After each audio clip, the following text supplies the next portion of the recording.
Welcome back, AP Stat. This is part 3 of chapter 5. We're going to be starting by using the empirical rule. That's the 68, 95, 99.7 rule.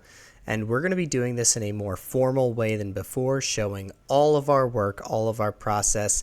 This is the kind of setup and problem solving that you would want to be doing for a free response question related to this. And that could certainly be in your future.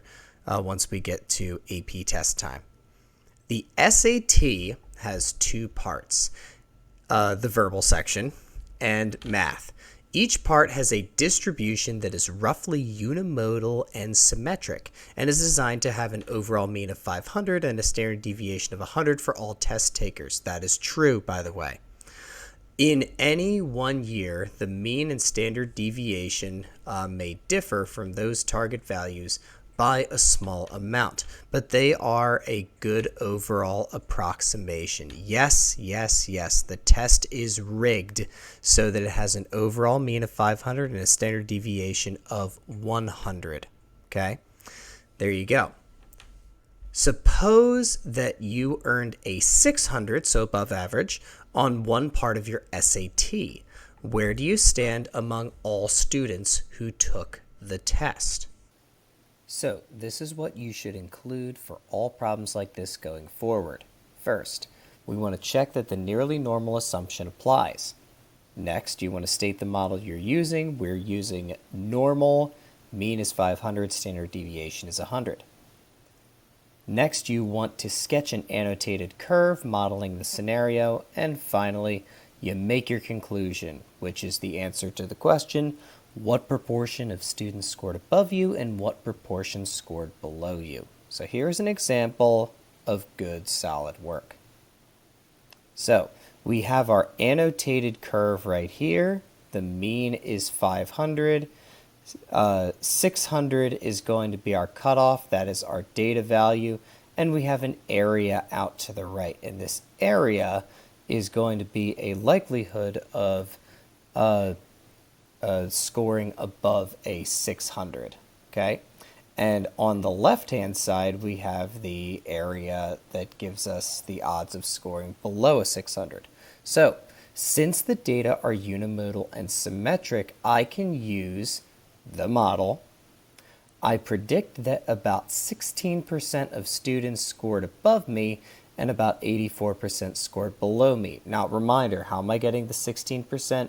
And the 84%? Well, if you are considering the breakdown of the normal distribution, we have 600 right here.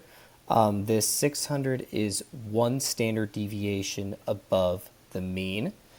So to the right of one standard deviation above the mean would constitute 16% if you were to add all of the blocks of area together, which means we have 84% on the other side.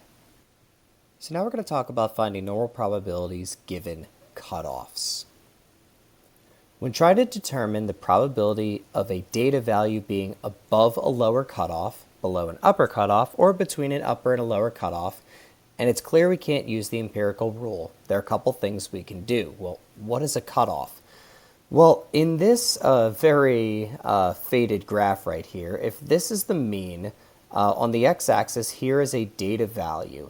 And this is a cutoff, all right? And below this cutoff, where our data value is the area of being below that data value, okay? Or that data value and below. Those are the same probability, and I'll let you think about why that's true, okay?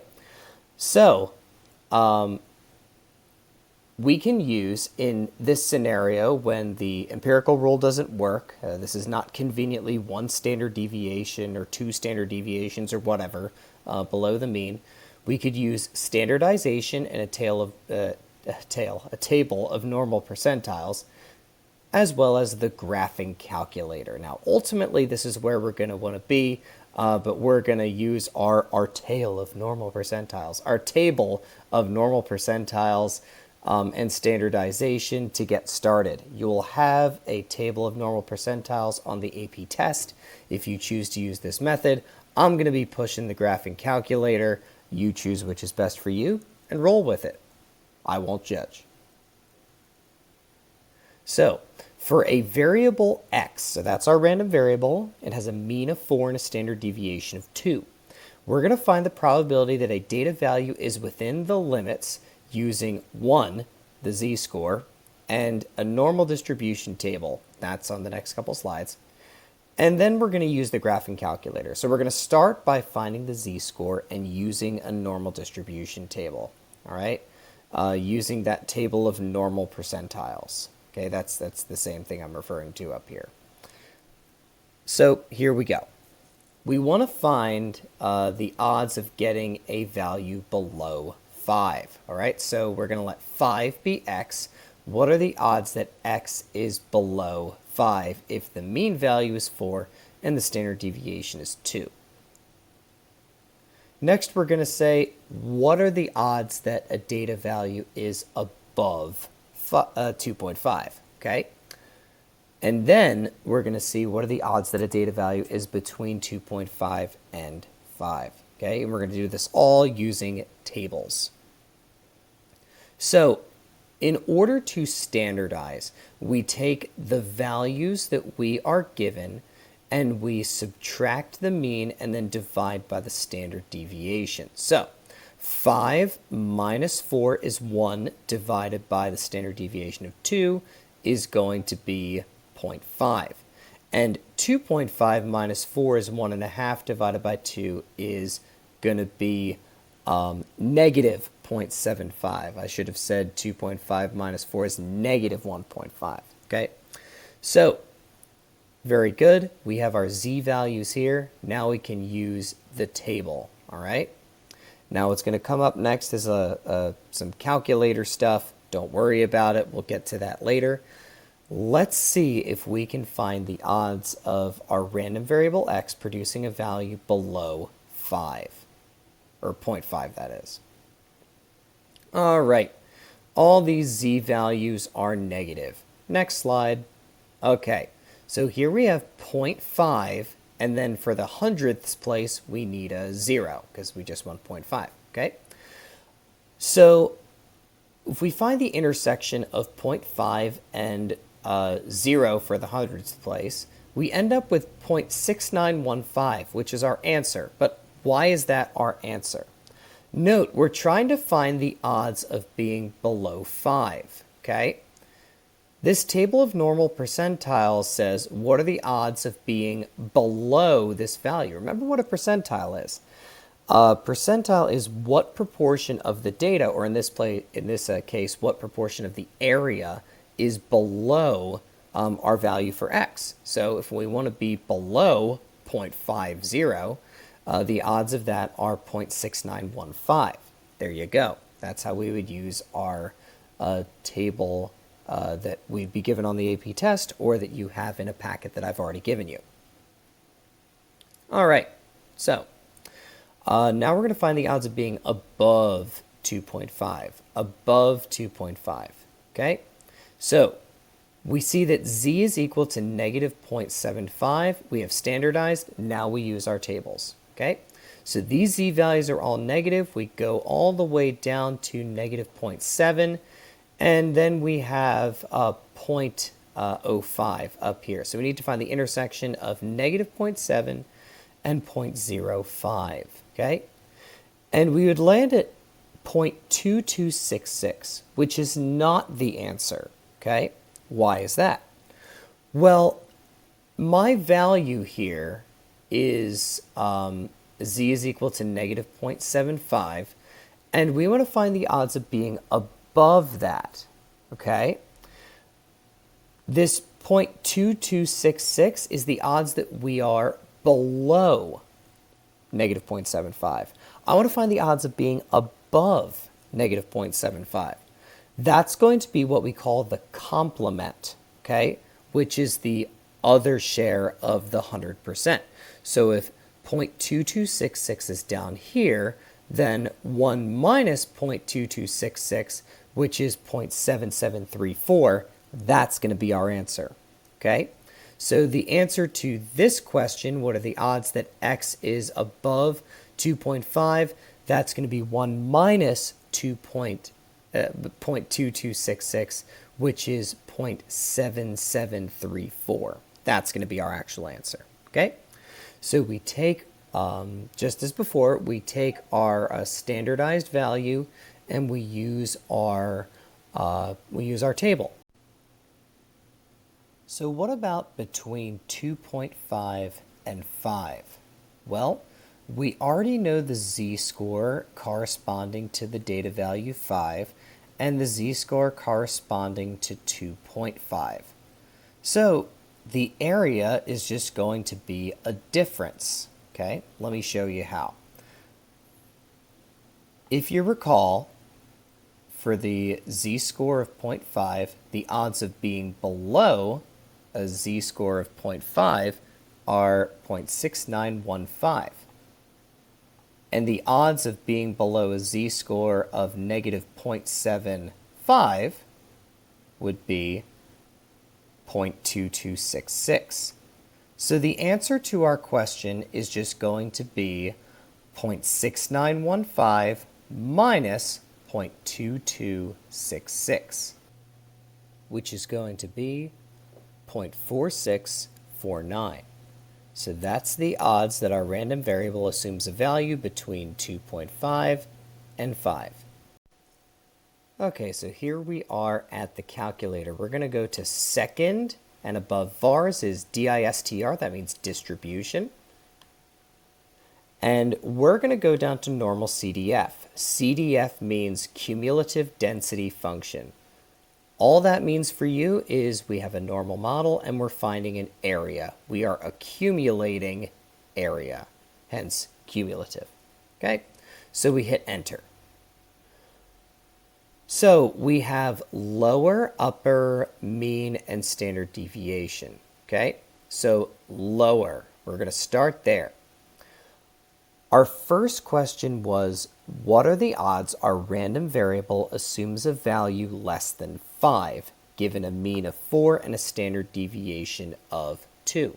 Okay, well, all I care about is that the value x is below 5. That's a bottomless pit. I can go down into the negatives forever and be okay.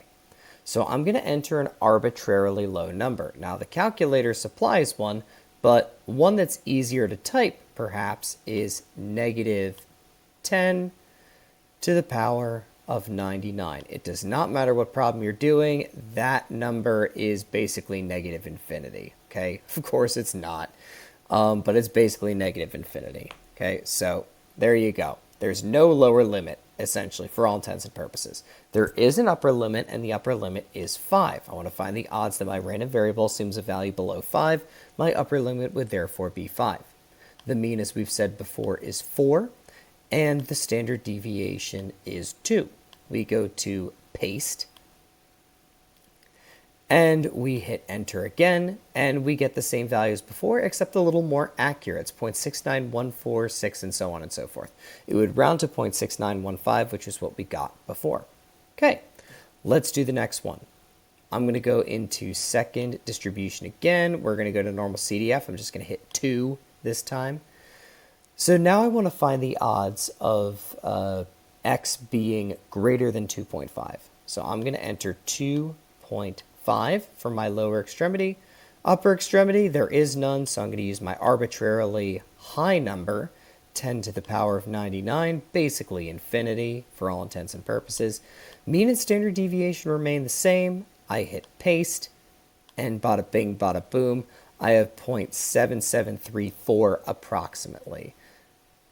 All right, now we're going to find the odds that x is between 2.5 and 5. So I'm going to go to second, go to distribution one more time, go to normal CDF at number 2. I'm going to say 2.5 is my lower extremity, 5 is my upper extremity, rinse and repeat. And there you go, about 0.464. Well, it's really closer to 0.4648. The reason that I got 0.4649 when I did this problem before, it's just an issue of rounding, okay? But really, it's going to be 0.4648. If you're concerned, if you like to use that table of Normal percentiles, if you're concerned about getting the fourth place to the right of the decimal wrong, the AP test is usually nice about the fourth place to the right of the decimal, right? As long as you got your first three places good, they're generally happy. But for this class, it's good to be accurate. So now we're going to do a problem more formally by finding normal probabilities given cutoffs. Okay, so below is a histogram of the heights of all Major League Baseball's pitchers at the start of the 2017 season. All right, so the mean height of the pitchers is about 74.5 inches. The standard deviation is about 2.1 inches. All right, so question is, what proportion of baseball pitchers should we expect to be at least 78 inches tall? Okay, so we look at this curve right here, the curvature of this histogram, and we see that we can use the normal model. Nearly normal distribution checks out. We would be using the model normal. Mean is 74.5. Standard deviation is 2.1. Those are approximations, but they'll do. Then we would sketch an annotated curve modeling the scenario and perform the calculation, whether we use the calculator or a table of normal percentiles, our normal distribution table. That's up to you. I'm going to use the calculator from here on out. I assume that's the path that you're going to be taking. With how expensive those calculators are, you want to get your money's worth, right? But if you want to use that table of normal percentiles, go ahead, have a ball. I'm going to use the calculator though. Okay, so pause the video, give this one a go, compare your work to mine when you're done. All right, let's resume. So, since the data are unimodal and symmetric, I can use normal model. I already mentioned that. I predict that about 4.78% of baseball players are at least 78 inches tall. Here is my annotated bell curve. Here's my mean. Here is 78. The area right here, the area above 78 is going to be 4.78% or 0.0478. Okay, so here we are back in the old calculator. I'm going to go to second. I'm going to go to distribution above VARs. I'm going to go to normal CDF. I want to find the odds of being above 78 inches, so I'd hit 78 for lower. For upper, I would hit 10 to the 99, arbitrarily high number. And for the mean, I have 74.5. And for the standard deviation, I have 2.1. There we go. Go down to paste. And there you go. There's my probability, about 4.78%. Very good. So now we're going to do the reverse process. We are going to find cutoffs given probabilities. Before we were given cutoffs and had to find probabilities. Now we are given probabilities and need to find cutoffs on the x-axis. Okay? So we're going to start by finding z cutoffs. We're going to start by finding standardized cutoffs. And then we're going to find just cutoffs for any random variable, not a standardized one. Right? So we're going to start with the simplest scenario possible, z-scores. Right, so sometimes we're asked to determine a cutoff given a certain probability on the normal model. This happens a lot. Like finding probabilities using cutoffs, there are two strategies. There's the strategy that I'm not going to bother using because this one is so much easier. There is a little bit of a wrinkle with the TI-83 and maybe some of the earlier TI-84s if you have a really old calculator. We can talk about that in class if there are any questions.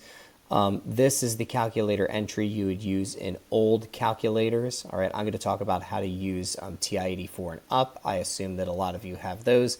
If you have a TI-83, no big deal. We'll talk about it in class. We'll get that straightened out. Okay, So we are going to find the z-score that cuts off the bottom 10%. Then we're going to find the z-score that cuts off the top 20%. And finally, we're going to find the z-scores, plural, that cut off the middle 30% of the area under my bell curve. All right, back to you, calculator. So I'm going to go to second and then distribution.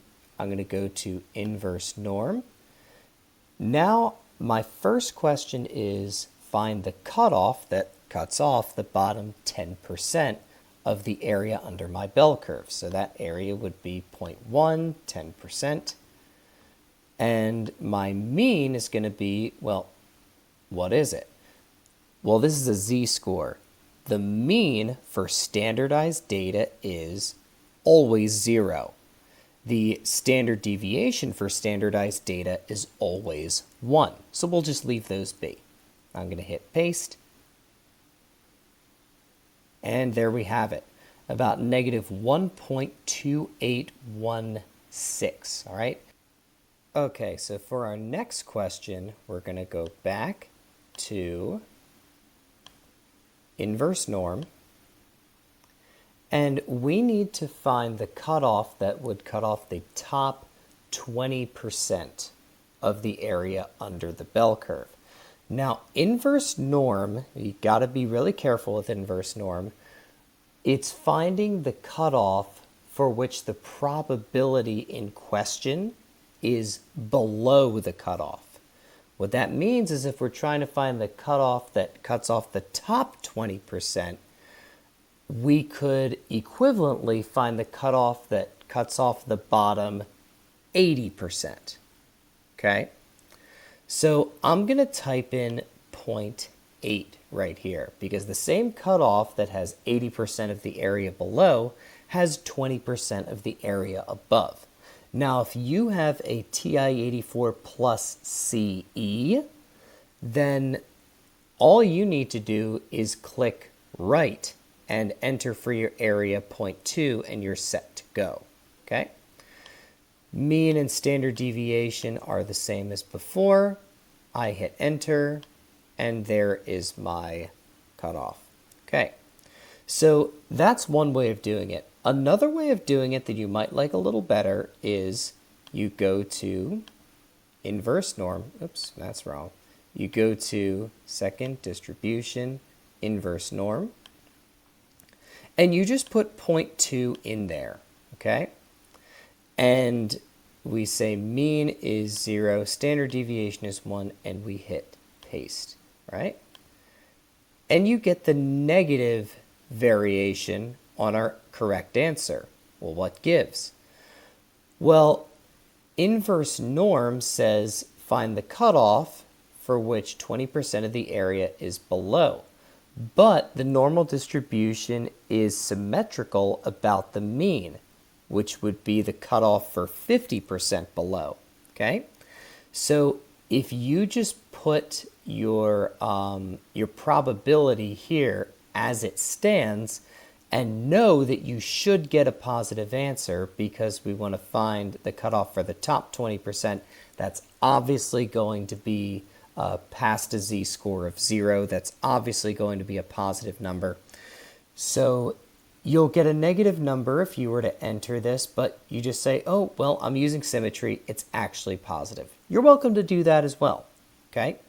So if you're trying to find a cutoff for below a certain probability, you can just take it at face value. If you're trying to find the cutoff for a probability above, then you would just change the sign. That's another way of doing a problem like this. Okay, last question. We need to find the middle 30%. Now we know that the middle of the normal distribution is the cutoff that puts 50% of the area below and 50% of the area above. So the middle 30%, if we were to split that in half, 15% of that middle 30 is on the left side of my mean of the bell curve, and the other 15% is on the other side. 15% to the left of 50% is 35%. Okay, so I'm going to go to second distribution. I'm going to go to inverse norm, and I'm going to say I want to find the area below 35%. That's going to be my left endpoint.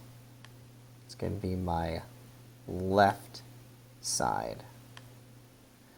And that's going to give me negative 0.385 and so on and so forth. So that's going to be my z-score on the left. Now, how do I find the z-score on the right such that this z-score and the other would bound the middle 30%? Now, if you use symmetry, you'd say, oh, Mr. DeClerico, the answer to that question is just take this and make it positive, and you're exactly right. What we could also do is say, okay, 15% less than 50% is 35. That's going to be my left cutoff. 15% more than 50% is 65%. So I would go to second distribution, inverse norm, and we would say 0.65, go all the way to the bottom, and how about that? It's the exact same number except positive. So there's your negative and there's your positive. And these two values, these two z-scores, would bound the middle 30% of my normal distribution curve. And again, you lucky ducks who have the TI-84CE can just click center and then choose 30% or 0.3 for your area, and it finds the cutoffs for the middle 30%. How convenient is that? For the rest of us, it's a little messier, but very doable. So now we're going to be doing just what we did before, except we're going to be finding cutoffs given normal probabilities for a slightly more interesting variable. We'll call it x. All right, so it's not standardized. It's a little more interesting than that. So for a variable x with a mean of 4 and a standard deviation of 2, find the cutoff using the graphing calculator. Okay, so we got a couple cutoffs to find. So the data value that cuts off the bottom 10%, top 20%, and middle 30%. So we are in inverse norm as before. We have an area of 0.1 that would cut off the bottom 10%. Here's my mean, standard deviation. I'm going to click paste. And that is my cutoff. That would cut off the bottom 10% of my bell curve. Okay. Now we're going to cut off the top 20%. So I'm going to say second. Keeps doing that. There we go. Second inverse norm. Okay. And I may be tempted to just put 0.2 in and use symmetry, but I can't use symmetry anymore because the mean is not 0. Okay, so I'm going to need to think, okay, to cut off the top 20%, I could cut off the bottom 80%. Or if you have a newer calculator, you just type in 0.2 and you would hit right. Okay, so we hit paste and boom. There's our cutoff that would cut off the top 20%. And now we're going to cut off the middle 30%. So I would go to inverse norm again. And middle 30%, same way of thinking as before. The middle 30% would be between 0.35. There you go. Fix that. 0.35.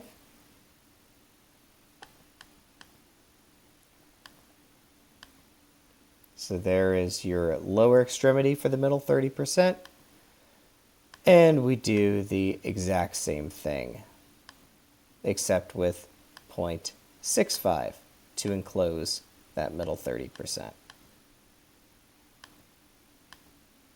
And there you go. So between these two values, would be the middle 30% of your bell curve.